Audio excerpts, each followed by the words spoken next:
Hello, I've mentioned a couple of times on YouTube, and I've mentioned in messages to a few people that I had this idea that we should tell people directly, like friends or family, if we would support them,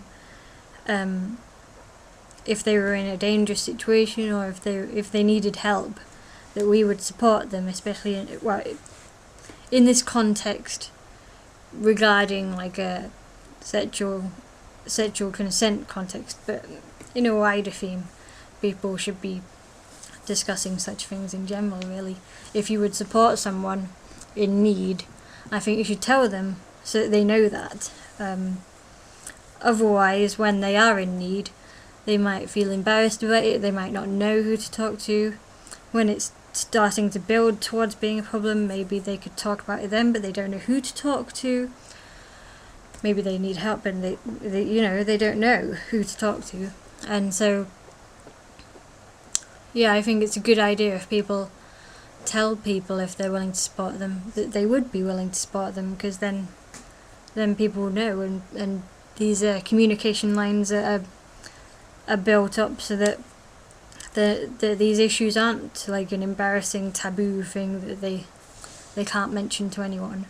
It's I overall I think it's a good idea. But one topic that's come up from this is someone mentioned to me trigger warnings. Like how that should be dealt with. Like if you go around telling people you'd support them if they were ever in such difficulties regarding these contexts, they might be triggered. If they have been in such a situation before, that it could start them thinking about that, and they could start to feel triggered by that. And there's a couple of things I've thought of in response to that. That I've thought of. And by the way, in this video, I'm not quoting anyone. I'm going to reference a couple of people, but I'm not quoting them, because I can't remember what people said off the top of my head. I've not memorized everything that everyone said. I've thought of a couple of things that I'd like to reference. The first thing I'd like to reference is a video by Becky O on YouTube, and she makes videos about a condition she has where she pulls her hair as like a habit. I'm not quoting you. I'm not like an expert on this, by the way, but she has this thing called Trish, and she pulls her hair, and she makes videos about that. And I remember in the past I've seen her make a video where she said people had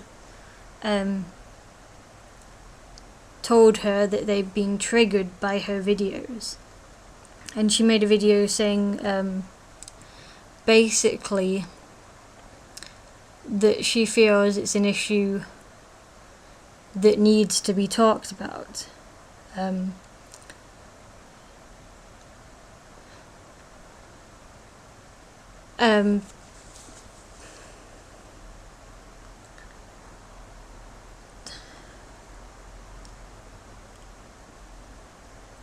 Yeah, basically that you can't move forward on trying to get support for an issue, or try and fix an issue, or try and help with an issue, if you're not willing to discuss it. If you can't discuss it at all. So she's going to continue making videos about her thing, because she feels that they're helpful to keep talking about it and keep discussing it.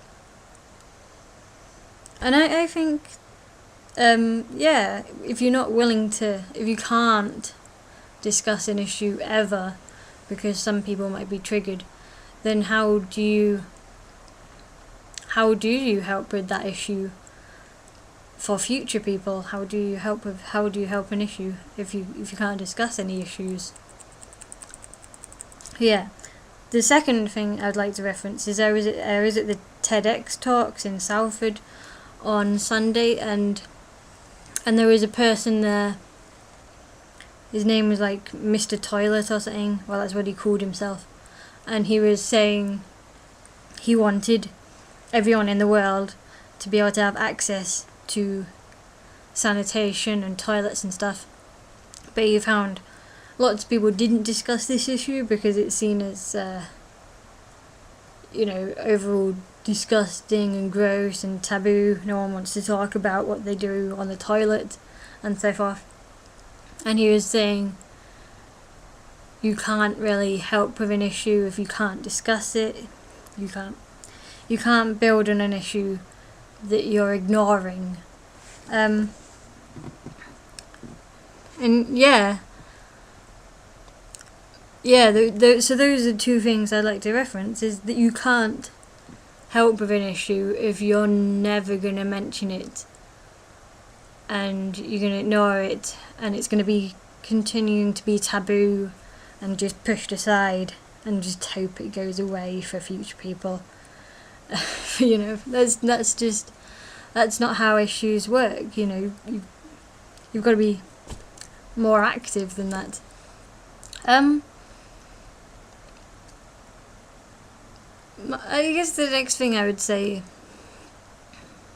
is that if you are going to tell people that you're going to support them, or that you would support them if they were in a dangerous situation or whatever, or if they needed help in any respect, you don't have to come on strong instantly and just walk into the room and be like, if you were raped, I would be there for you, I would go to the police with you. But that's not what I'm suggesting. I'm not suggesting people come in and talk to their friends and family with the heaviest subject matter they can think of in full force. I would suggest starting light, treading lightly, and opening the doors of communication on subjects, seeing how it goes, and building on that.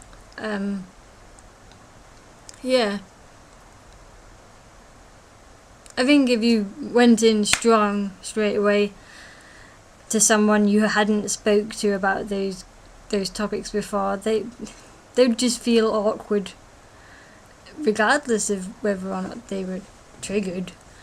It would just be like, oh, thanks, I guess. I don't know really where this is coming from.